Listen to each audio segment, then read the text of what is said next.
जैसे मेरे पास में यहाँ पर फाइल ऑप्शन है, फाइल ऑप्शन में अगर मुझे नई फाइल ओपन करनी है तो मैं न्यू नोटबुक का यूज करता हूँ। अगर मुझे कोई फाइल मेरे पास में ऑलरेडी पड़ी हुई है और मुझे उसको ओपन करना है तो मैं ओपन का यूज करता हूँ। इसकी कॉपी बनानी है तो वैसे हमारे पास में यहाँ पे अलग अलग ऑप्शन अवेलेबल हैं। तो एक ऑप्शन आता है मेरे पास में important, that is download as. अब डाउनलोड एज का मतलब क्या हुआ कि आपने जो भी कोड लिखा है उस कोड को आपको डाउनलोड करके रखना है, तो किस फॉर्म में रख सकते हो।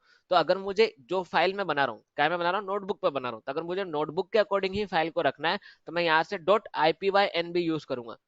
अब ये चीज क्यों बता रहे हैं, क्योंकि ये सबसे बेसिक क्वेश्चन होता है जो फंसा दिया जाता है। आप कौन से फाइल फॉर्मेट में काम करते हो। तो जो पाइथन की फाइल होती है वो कौन से फाइल फॉर्मेट में होती है, एक्सटेंशन में होती है,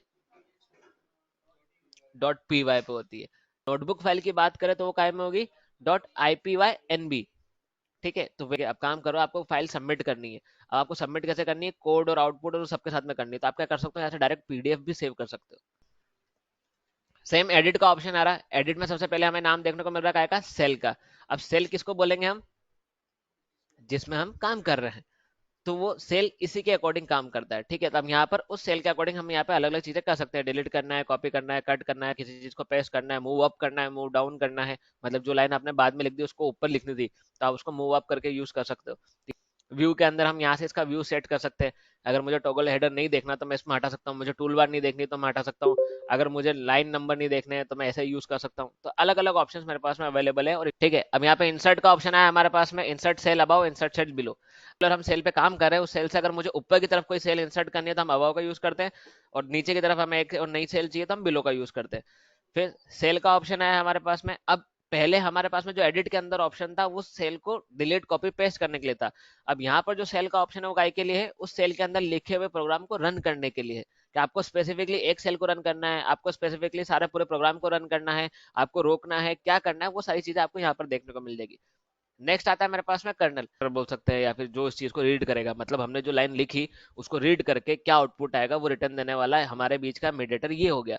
तो अगर कहीं पर नहीं आता है तो वो इसके कारण नहीं आ पाता है। जैसे मान लो आपने चीजें सही लिखी बट फिर भी आंसर नहीं आ रहा है, तो वहां गड़बड़ कौन कर सकता है, एक बार इसको भी चेक करना पड़ेगा कि कर्नल सही चल रहा है नहीं चल रहा है। अब जब कर्नल को अगर आपको रोकना है तो आप इंटरप्ट का यूज करोगे, अगर आपको उसको वापस से स्टार्ट करना है तो रीस्टार्ट का यूज करोगे। वैसे रीस्टार्ट एंड क्लियर आउटपुट का मतलब हो गया कि कर्नल रीस्टार्ट हो जाएगा और जो जो चीजें आपने चालू कर रखी है, रन कर रखे थे, आउटपुट आ गया था, वो सब हट जाएंगे, फिर आपको वापस चालू करना पड़ेगा।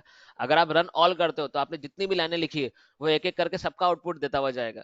सेम वेजेस के अंदर भी हमारे पास में कुछ ऑप्शन आएंगे और हेल्प के अंदर भी हमारे पास में कुछ ऑप्शन आएंगे जो हम देख सकते हैं अब आगे जाके।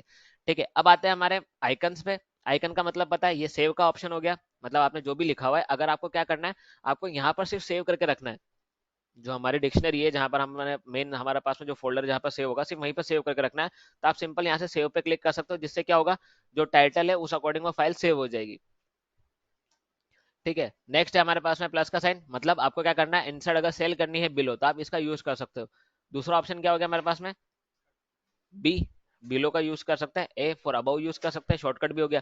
नेक्स्ट आता है हमारे पास में कट का, अगर आपको सेल की जरूरत नहीं तो कट कर सकते हो। कॉपी पेस्ट, ऊपर की तरफ चलना है आपको, सेल को ऊपर की तरफ ले जाना है, नीचे की तरफ ले जाना है, रन करना है, आपका प्रोग्राम कोई चल रहा है। अब आगे जाके हम लूप भी यूज करते हैं, तो लूप में क्या हो जाता है, अगर आपकी सिचुएशन सेटिस्फाई नहीं होती है तो वो क्या करता है, इन्फाइनाइट लूप में चला जाता है, तो हमें बीच में प्रोग्राम को रोकना पड़ता है। तो उसके लिए हम क्या यूज कर सकते हैं, इंटरप्ट का यूज कर सकते हैं।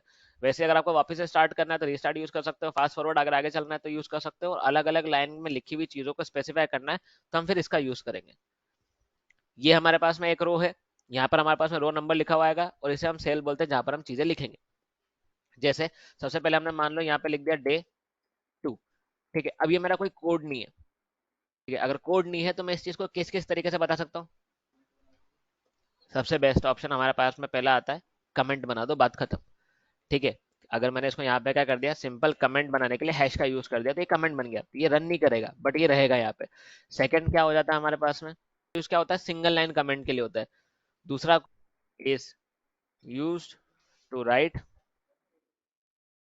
Single line comment. अब ठीक है, अब मैं इस चीज को क्या करता हूँ, कोड की जगह पर मैं इसको चेंज कर देता हूँ हेडिंग में। ठीक है, अब अगर मैंने हेडिंग में करा तो ये क्या करेगा, उस फर्स्ट वाले स्टार को ये मान लेगा कि आप हेडिंग स्पेसिफाई करना चाहते हो, और अगर मैं इसको रन करूंगा तो सिर्फ इज यूज लिखा हुआ आ जाएगा। तो अब हम क्या करेंगे, अब हम यहाँ पे इसको स्पेसिफिकली स्पेसिफाई करेंगे, किसे, कि मैंने कोट्स लगाए और कोट्स लगा के मैं यहाँ पे हैश लगा देता हूँ मान लो, और अब मैं रन करता हूँ।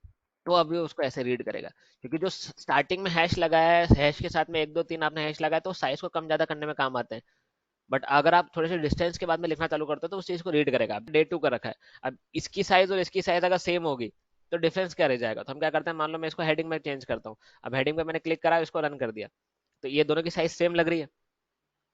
अब अगर मुझे इन दोनों की साइज में डिफरेंस चाहिए होता तो मैं क्या करता, यहाँ पे एक हैश और बढ़ा देता, और अब मैं इसको रन करता हूँ, तो अब इन दोनों की साइज में चेंजेस दिख रहे हैं। तो ये होता है इस तरीके को कंट्रोल करना प्रॉपरली। आप